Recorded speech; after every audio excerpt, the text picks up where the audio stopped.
यह है United states of America. हमारी पूरी ह्यूमन हिस्ट्री की पावरफुल तरीन अंपायर्स में से एक। अगर हम ह्यूमन हिस्ट्री की पावरफुल अंपायर्स को देखें तो कोई भी बाकी दुनिया से इतनी दूर नहीं थी जैसे अमेरिका है, और इस डिस्टेंस के बावजूद अमेरिका जैसा दुनिया पर कंट्रोल किसी एम्पायर का नहीं था। 1890 के बाद से आज तक अमेरिका दुनिया की नंबर 1 इकॉनमी है, सिर्फ 5 पर पॉपुलेशन शेयर होने के बावजूद दुनिया की 30 पर वेल्थ और रिसोर्सेस अमेरिका कंट्रोल करता है।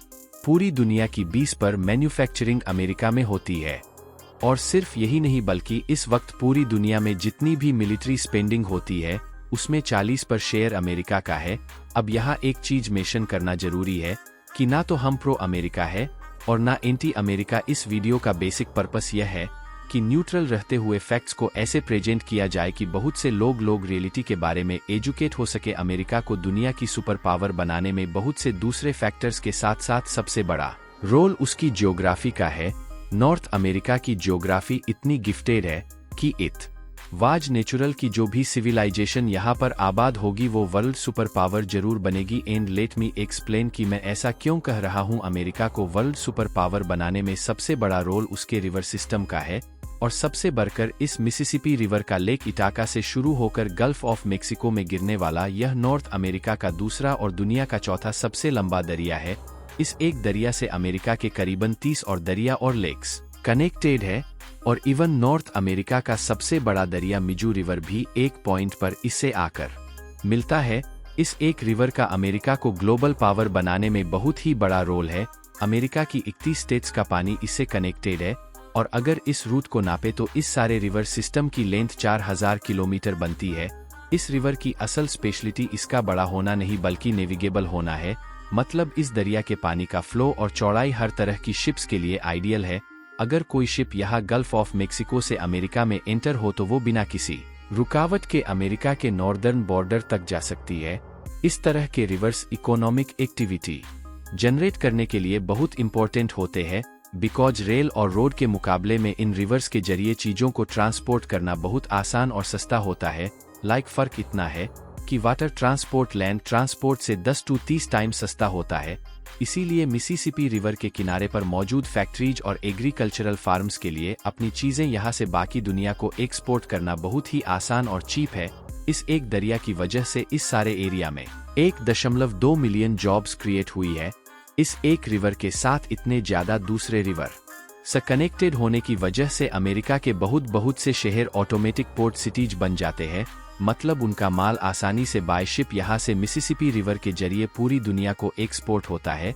और सबसे बढ़कर इस जबरदस्त रिवर सिस्टम की वजह से अमेरिका के पास दुनिया की सबसे बड़ी और फर्टाइल इरिगेशन लैंड है, जिसकी वेस्टर्न साइड गर्म और खुश्क मौसम की वजह से गंदम उगाने के लिए बेहतरीन है, जबकि ईस्टर्न साइड ह्यूमिडिटी की वजह से कॉर्न और सोयाबीन उगाने के लिए आइडियल है। इसीलिए अमेरिका दुनिया का सबसे बड़ा कॉर्न, दूसरा सबसे बड़ा सोयाबीन और चौथा सबसे बड़ा वीट प्रोड्यूस करने वाला कंट्री है।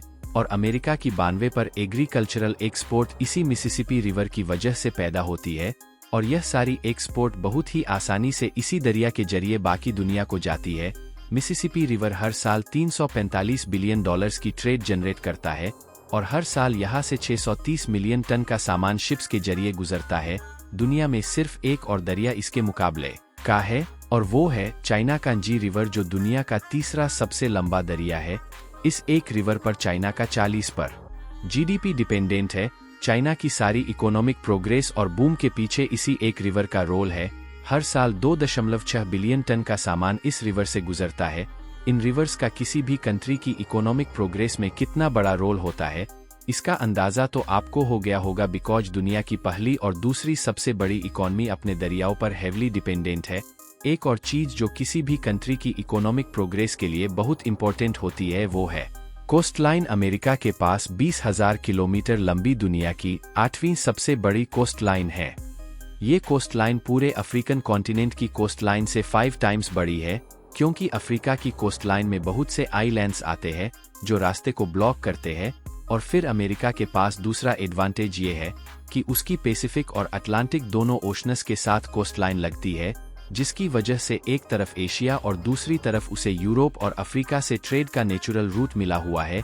उसे ट्रेड करने के लिए बीच में किसी कंट्री को कोई फी या टैक्स नहीं देना पड़ता। और यहीं पर आता है अमेरिका का वो जियोग्राफिक एडवांटेज जो उसे हिस्ट्री की बाकी सब सुपर पावर से यूनिक बनाता है।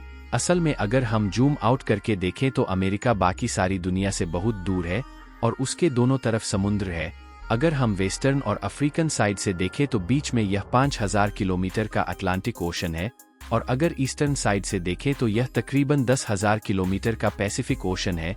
बाकी दुनिया से इतनी दूर होने का मतलब था कि किसी भी कंट्री के लिए अमेरिका पर डायरेक्ट अटैक करना ऑलमोस्ट इम्पॉसिबल था। समुंदर के थ्रू अटैक करना कितना मुश्किल होता है, इसकी छोटी सी एग्जाम्पल यह है कि 1940 में सेंट्रल यूरोप को कंकर करने के बाद जर्मनी ने यूके पर अटैक का प्लान कैंसिल कर दिया बिकॉज जर्मन आर्मी के लिए ये 33 किलोमीटर का समुद्र क्रॉस करना बहुत मुश्किल था, और अमेरिका तो बाकी सारी दुनिया से कई हजार किलोमीटर दूर है, और इसीलिए अभी तक कोई कंट्री भी अमेरिका पर डायरेक्ट अटैक नहीं कर पाया। सिर्फ वर्ल्ड वॉर 2 में जापान इधर पैसिफिक ओशन में खड़ी अमेरिका की फ्लीट तक पहुंचा था जब उसने पर्ल हार्बर पर अटैक किया था। तो पिछले 200 साल से अमेरिका किसी भी फॉरेन इन्वेजन से महफूज रहा है।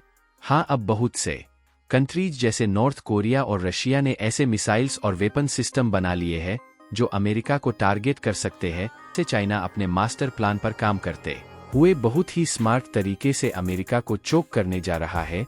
अब जब अमेरिका की वीकनेस का जिक्र हो रहा है तो यहाँ पर बहुत जरूरी है मिसिसिपी रिवर की एक वीकनेस को मेंशन करना, और वो है क्यूबा। असल में मिसिसिपी रिवर के जरिए आने वाली सारी शिप्स यहाँ गल्फ ऑफ मेक्सिको में आती है और फिर यहाँ से अटलांटिक ओशन में जाती है। इस रूट के रास्ते में क्यूबा है जो अगर इस पॉइंट को ब्लॉक कर दे तो अमेरिकन इकोनॉमी को बहुत बड़ा डेंट पड़ सकता है। लेकिन क्यूबा ऑन इट्स ओन इतना पावरफुल नहीं कि वो ऐसा कोई कदम उठाए, लेकिन कोई और वर्ल्ड पावर क्यूबा को यूज करते हुए ऐसा जरूर कर सकती है, और 1960 में ऐसा होने भी वाला था जब सोवियत यूनियन ने क्यूबा में न्यूक्लियर मिसाइल्स और अपने ट्रूप्स डिप्लॉयड क्यूबा में बहुत इंटरवेंशन की, उसकी गवर्नमेंट डिस्टेबलाइज की और फिर फाइनली उस पर सैंक्शंस लगा दी जो आज 60 साल गुजरने के बावजूद स्टिल इन प्लेस है।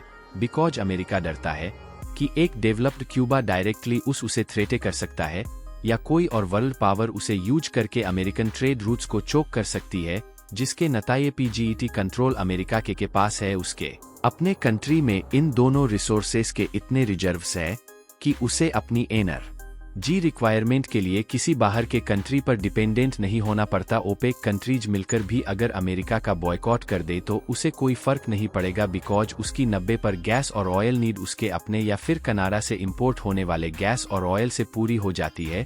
और फिर अमेरिका में इतना ज्यादा गेहूं, मकई और सोयाबीन पैदा होता है कि उसे पिछले 100 सालों में कभी फूड शॉर्टेज नहीं हुई। इसके अलावा अमेरिका में दुनिया के 5वें सबसे बड़े गोल्ड और चौथे सबसे बड़े आयरन ओर के भी रिजर्व्स है। मतलब नो डाउट अमेरिका के फाउंडिंग फादर्स की 200 साल पहले की गई प्लानिंग और मेहनत का आज अमेरिका को यहाँ पहुँचाने में बहुत बड़ा हाथ है। But just look at how naturally gifted America is. Unbelievers की शॉर्टेज थी, इसीलिए मैंने कहा था कि इट वाज नेचुरल की जो भी सिविलाइजेशन इस खिता पर आबाद होगी वो एक ग्लोबल पावर जरूर बनेगी। नो डाउट सोसाइटल और कल्चरल लेवल पर अमेरिका में हालात अच्छे नहीं है। वायलेंस, ड्रग्स और रेसिज्म के साथ साथ अनएम्प्लॉयमेंट भी बढ़ रही है, but still economically it's still a long way to go for America, because 200 साल पहले उसकी लीडरशिप ने जो उसे एक हेड स्टार्ट दिया है उसे रिवर्ट करना इतना आसान नहीं है। और फिर जियोग्राफिक भी जो एडवांटेजेस उसे हासिल है वो दुनिया में शायद ही किसी और कंट्री को हासिल हो। ये है वो सारे सोर्सेज जहां से हमने इस वीडियो के लिए कंसल्ट किया है। अगर आपको यह वीडियो अच्छी लगी है तो वीडियो को लाइक और चैनल को सब्सक्राइब जरूर कर दे, बिकॉज हमें इससे बहुत मोटिवेशन मिलती है। मिलते हैं नेक्स्ट वीडियो में एक और इंटरेस्टिंग टॉपिक के साथ। अपना ख्याल रखें।